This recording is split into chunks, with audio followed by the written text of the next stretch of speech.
Bonjour à tous. On va commencer direct ou pas? Je sais pas. On est quand même le 25. C'est dans une semaine la rentrée. Je suis dans le déni complet. Je sais pas sur les cheveux. Ah, c'est de la poussière. D'accord. Bon, c'est dans une semaine la rentrée. Je ne suis absolument pas prête. Mais c'est pas grave. J'ai plein de retard. Mais c'est toujours pas grave. Je vais le faire là maintenant. Donc, c'est parti pour les choses qu'il faut faire avant la rentrée. On va commencer avec quelque chose de très simple, mais vérifier ses fournitures. Tu te dis bah ouais mais c'est logique de faire ses fournitures et tout, mais vérifie-les parce qu'on peut vite se retrouver avec trop de trucs, pas assez d'avoir les trucs dont tu as besoin, mais les trucs aussi qui te font un petit peu envie, les personnaliser si tu veux, parce que bon, on va se mentir que bah vas-y, je vais pas acheter un cahier 5 balles. Après, est-ce qu'on a besoin de cahiers? Je ne sais pas. Personnellement, je rentre au lycée, donc moi pour l'instant je prends des trieurs et puis je reste une guide à la rentrée. Regardez bien aussi vos 4 couleurs parce que le bleu il marche jamais. J'ai déterminé ça, le bleu il marche jamais, donc rachetez toujours des 4 couleurs. Ce que je trouve quand même hyper important, c'est de planifier ses journées en avance et tout. Genre la dernière semaine, vous prenez un petit papier du style un papier. Ah, c'est vraiment. Ah, je suis forte en explication, moi. Un papier. Soit vous prenez des choses déjà imprimées, soit vous juste vous notez les horaires et tout, et vous vous imaginez un petit peu votre journée pour histoire d'avoir un cadre et les choses qui peuvent être adaptées, mais dans le sens où tu dis là c'est temps libre, voilà. Et bien sûr que ça peut changer en fonction de ce que tu prévois le jour même, mais c'est juste pour te foutre un cadre dans le sens ok là je vais me réveiller là, j'aurai le temps, j'aurai le temps, j'aurai le temps, et j'aurai le temps de tout faire, et tu vois ce que tu as le temps de tout faire, pour éviter de se dire ouais je refais ça demain, mais je fais ça demain, je fais ça demain. Et au final, bah, tu vas te retrouver le lendemain avec plein de choses à faire et tu vas être là en mode purée, je suis nulle, j'ai pas tout fait. Ou alors, une chose où tu vas te dire, bah ouais, je m'ennuie, je sais pas quoi faire. C'est pour ta productivité, genre, c'est mieux juste de caser en fonction de ton temps et c'est pour savoir le temps que t'as en fait, parce qu'on a que 24 heures dans une journée. Je suis totalement d'accord que la journée manque de temps et sois réaliste dans le sens où mets-toi une plage horaire beaucoup plus grande que ce qu'il me faut. Personnellement, je fais les choses, j'essaie de faire les choses hyper bien et je fais les choses très lentement. Ce qui se passe, c'est que parfois je fais 5 minutes de téléphone par là, 5 minutes de téléphone par là. Alors c'est pas fou, faudrait que j'arrête. Mais du coup, après, je suis en mode ah, ça fait 2 heures que j'aurais dû faire ça. Tu discutes avec quelqu'un, tu croises quelqu'un, tu discutes avec quelqu'un, bah forcément que le truc ça va prendre plus de temps. T'as un petit trajet, ça va prendre plus de temps. Tu peux pas faire tout. Tu te dis ah ouais, non mais là, je fais ça, je fais ça, je fais ça. Non, pose-toi calmement, tu te mets des plages horaires, tu te mets pas plein de trucs dans ta journée, cadre d'horaire, et évidemment, tu te mets du temps de repos, du temps de chill, du temps où tu peux faire ce que tu as envie, où tu peux aménager si tu as des trucs à faire, si tu as des trucs qui se rajoutent. Évidemment qu'il faut que ton emploi du temps soit modulable, mais c'est juste pour avoir un cadre et savoir quoi faire. La rentrée pour moi, c'est vraiment mieux que la nouvelle année pour se fixer des objectifs. Tu rentres de vacances, tu t'es assez reposé, donc c'est la nouvelle rentrée, c'est là où tu te dis, ok, là on envoie tout, là on est assez reposé. Personnellement, c'est comme ça que je le vois. Franchement, la nouvelle année, sinon, non. Très clairement, je suis à fond dans Noël et tout. La nouvelle année, c'est juste pour histoire de faire la fête, quoi, c'est tout. Et c'était objectif pour cette année, donc que ce soit en matière de sport, d'alimentation, mais surtout de cours. Personnellement, ça va être les cours pour moi. Ça va être les cours pour moi. Absolument pas. Absolument pas. Cette année, les cours ne sont pas ma priorité. En fait, il faut nous fixer 1 à 2 gros objectifs que vous êtes capable de faire. Parce que dans le sens, si, imaginons, moi je le dis beaucoup parce que bah, forcément ça m'intéresse plus, mais une transformation physique, ça ne peut. Enfin, ça évoque tellement de trucs que tu peux pas te dire, ok, je fais une transformation physique, je fais ça, je fais ça, je fais ça, je fais ça, je fais ça. Non, ta transformation physique, t'as déjà plein d'objectifs dedans. Tu peux pas te dire que tu fais des gros objectifs. Donc tu te mets 1 ou 2 gros objectifs et tu te focuses à fond dessus et tu mets tes priorités. Éviter de dire ouais j'ai rien fait, j'ai pas réussi à tout faire et tout. Bah oui mais si t'es là partout, tu peux pas tout faire, te réussir à fond. Donc tu te mets des objectifs et ensuite tu te mets des sous-objectifs beaucoup plus petits, beaucoup plus atteignables, mais tu sais que c'est pas les objectifs, tes priorités. Par exemple, moi je sais que je veux continuer ma transformation physique, je passe en seconde, donc l'année de seconde. Je dis pas que c'est une année hyper tranquille, mais c'est-à-dire que j'ai pas d'examen à la fin de l'année pour l'instant, donc ça va être la seule année du lycée. Ok, c'est pas forcément sur les cours que je vais me concentrer le plus. Mais par contre, pour autant, je veux quand même garder des bonnes notes. Ok, c'est pas grave, j'aurai 14 de moyenne, ce sera très très bien et tout, mais à côté, j'aurai d'autres objectifs plus importants où j'y mettrai plus du mien. Après, si vous voulez, si vous aimez de fou les cours et que vous dites ouais, je veux absolument faire ça, allez-y, mais vous devez fixer vos priorités, 1 à 2 gros objectifs, c'est déjà très très très bien. Passons du coup un peu plus dans le matériel avec les tenues. Oui, avant la rentrée, fais-toi des tenues. Je trouve que c'est quand même pas mal. Si vous faites des journées shopping avant l'été, c'est bien. Mais faites-vous une journée shopping avant la rentrée, en fait, où là, vous allez tout avoir des tenues. Donc là, j'ai fait mon tableau de bord avec des tenues et tout. Je suis là en mode, waouh, ça c'est trop beau, c'est trop beau, c'est trop beau. La semaine prochaine, je vais faire le magasin. Vous inquiétez pas que je vais acheter quelques trucs quand même pour me faire des beaux outfits pour la rentrée. Et faites le tri aussi évidemment du coup dans vos vêtements que vous voulez plus. Mais regardez aussi vos vêtements que vous voulez plus pour faire des tenues. C'est hyper bien. Ouais, t'inquiète. Invente-toi un nouveau style et tout, si tu veux. Les trucs qui te font rêver, les trucs qui te font envie.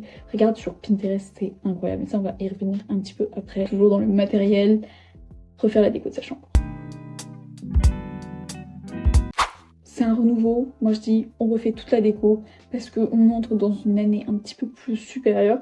Franchement, que mon âge, il grandisse, ça fait quelque chose. Mais pas plus que avoir une classe de plus. C'est-à-dire que de la 3e à la seconde, ça fait bien plus que d'avoir 14 à 15 ans. Je sais pas si vous voyez ce que je veux dire.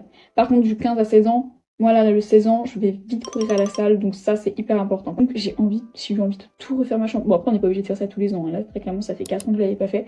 Donc là je l'ai refaite et tout, mais ça je vous en emmènerai aussi dans une vidéo. Mais ça fait du bien en fait, tu te dis wow c'est du renouveau, tu changes de style et tout, tu te remets entre parenthèses à la mode de la déco, enfin en tout cas à ta mode, à ton style qui évolue au fil des années, et ça te met trop bien dans le mood. Évidemment avec ça aussi, faites un grand ménage de votre chambre pour être organisé, pour vous organiser après dans la suite. C'est hyper agréable et franchement, mettez-vous une petite musique avec, une vidéo YouTube, bref, ça passe tout seul. Vous prenez une journée à refaire ça ou alors un petit peu plus si vous achetez des choses avant. Ensuite, tri de téléphone. Le nombre de photos que j'ai qui me sont inutiles, je screen tout, je suis toujours là à tout screener, donc forcément que j'ai énormément de choses. Mais il faut faire le tri dans vos playlists. Refaites-vous vos playlists parce que là, les playlists de l'année dernière, ça ne plaît plus.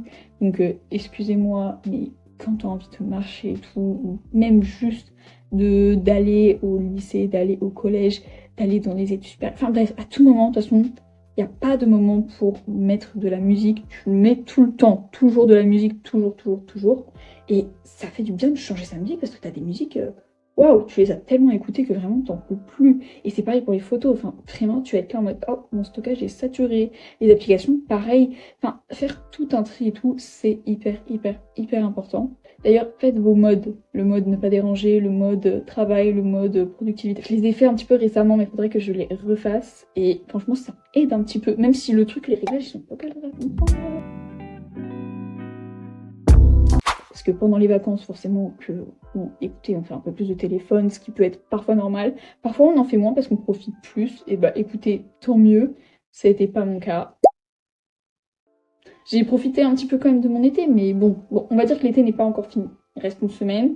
C'est peut-être pour ça aussi que je suis dans le déni. Je crois que la semaine prochaine, je fais plus de choses que je n'ai fait dans tout l'été. C'est peut-être pour ça aussi. Mais remettez-vous une limite de temps pour juste déjà améliorer votre sommeil, parce que vous dites ah ok, bon, là ça veut dire qu'il est l'heure de dormir. Ça te fait comme si c'était un rappel, parce que évidemment que tu peux la swiper la limite de temps. C'est pas ce que j'ai fait pendant longtemps, mais un petit peu quand même. Donc au bout d'un moment, tu te dis, je vais peut-être l'enlever. Mais en tout cas, je sais que ça convient pour beaucoup de personnes de mettre une limite de temps. Ça te met en fait dans ton cerveau une réflexion dans le sens, est-ce que c'est bien ce que je fais? Non.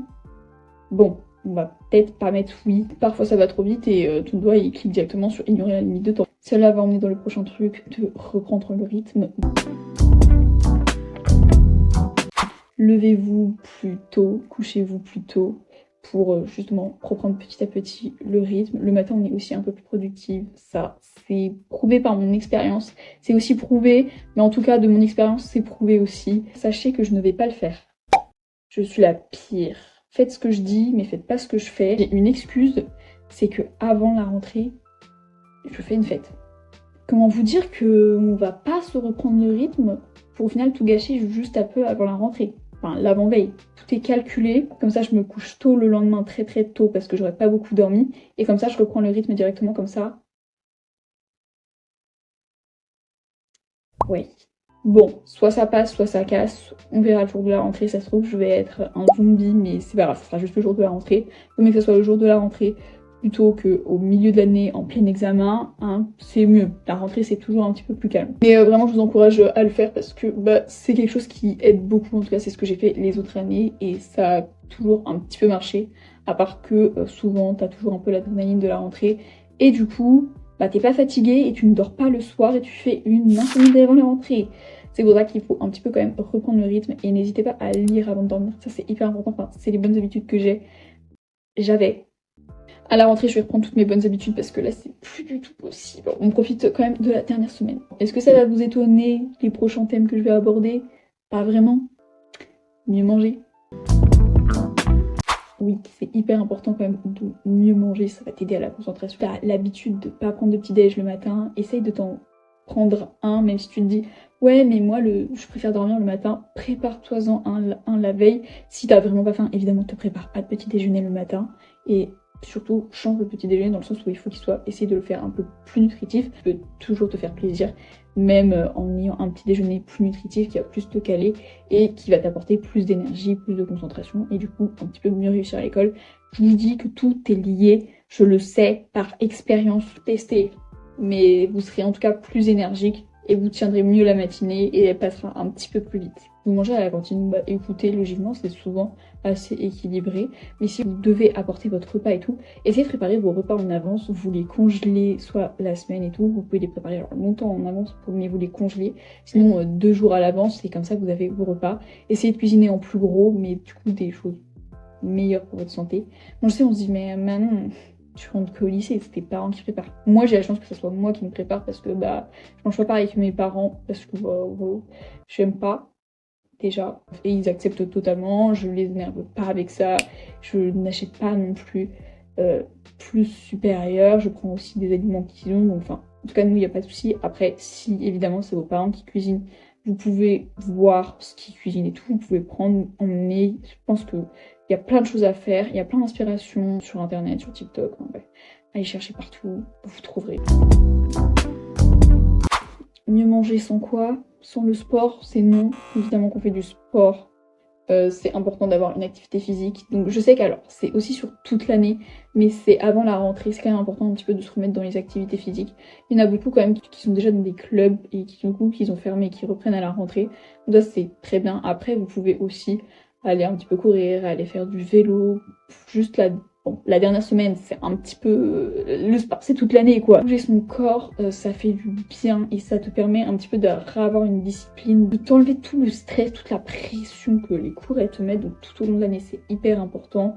Tu t'éclates, t'es dans un club, tu rencontres des gens, la vie sociale et tout. Bref, je sais pas si on a compris, mais je suis une sport loveuse, vraiment. Des cœurs partout sur le sport. J'embrasse le sport, je bisoute les pieds du sport. Peut-être pas, non. T'as un tas de sports, je peux même pas te les citer en fait. Si t'as suivi un minimum les JO, t'as plein de sports. S'il y en a un qui t'a intéressé, fonce. Je parle pas que musculation, je parle pas que corporel, je parle pas que vibes de courir et tout.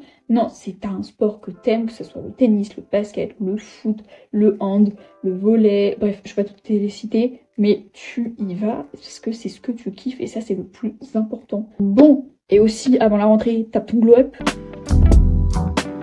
Tu reprends une belle nature de cheveux, ta nature à toi, tu essayes de l'entretenir, tu vas t'acheter des petites crèmes hydratantes, tu vas te faire des soins du visage et tout pour éliminer tous les boutons que t'as chopés à cause du soleil.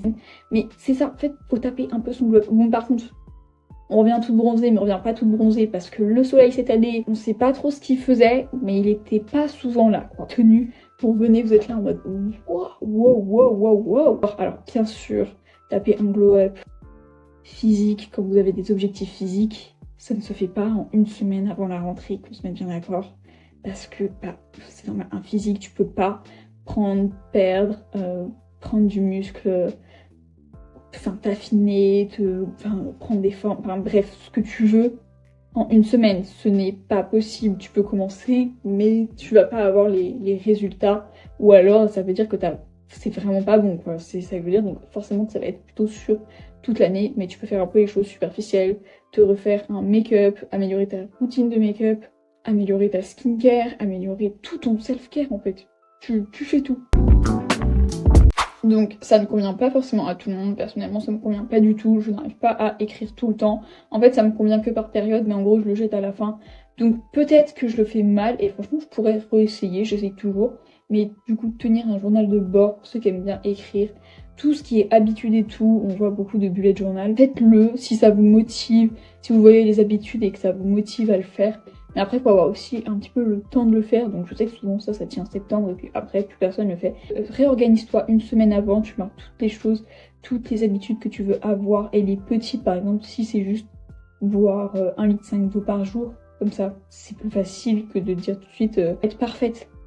Bah non, parce que forcément, du coup, quand t'as des gros objectifs, par exemple, si t'as objectif de glow up et de tête là, ça curls, entre guillemets, il faut avoir aussi des sous-objectifs avec des habitudes qui les tiennent, et c'est en ayant des habitudes que tu arrives à tenir ça sur le long terme. Et ces habitudes ne doivent pas être un supplice à tenir. Si tu peux voir aussi toi, ta progression, par exemple, scolaire, si tu te dis « Ouais, mais j'ai l'impression que j'ai toujours des mauvaises notes et tout », ouais, mais attends, avant t'avais 9, et là t'as 10. C'est toujours une progression à avoir, donc tu fais un petit graphique et tout, tu te dis là en mode en fait c'est pas si nul, faut que je continue comme ça au lieu de te démotiver totalement.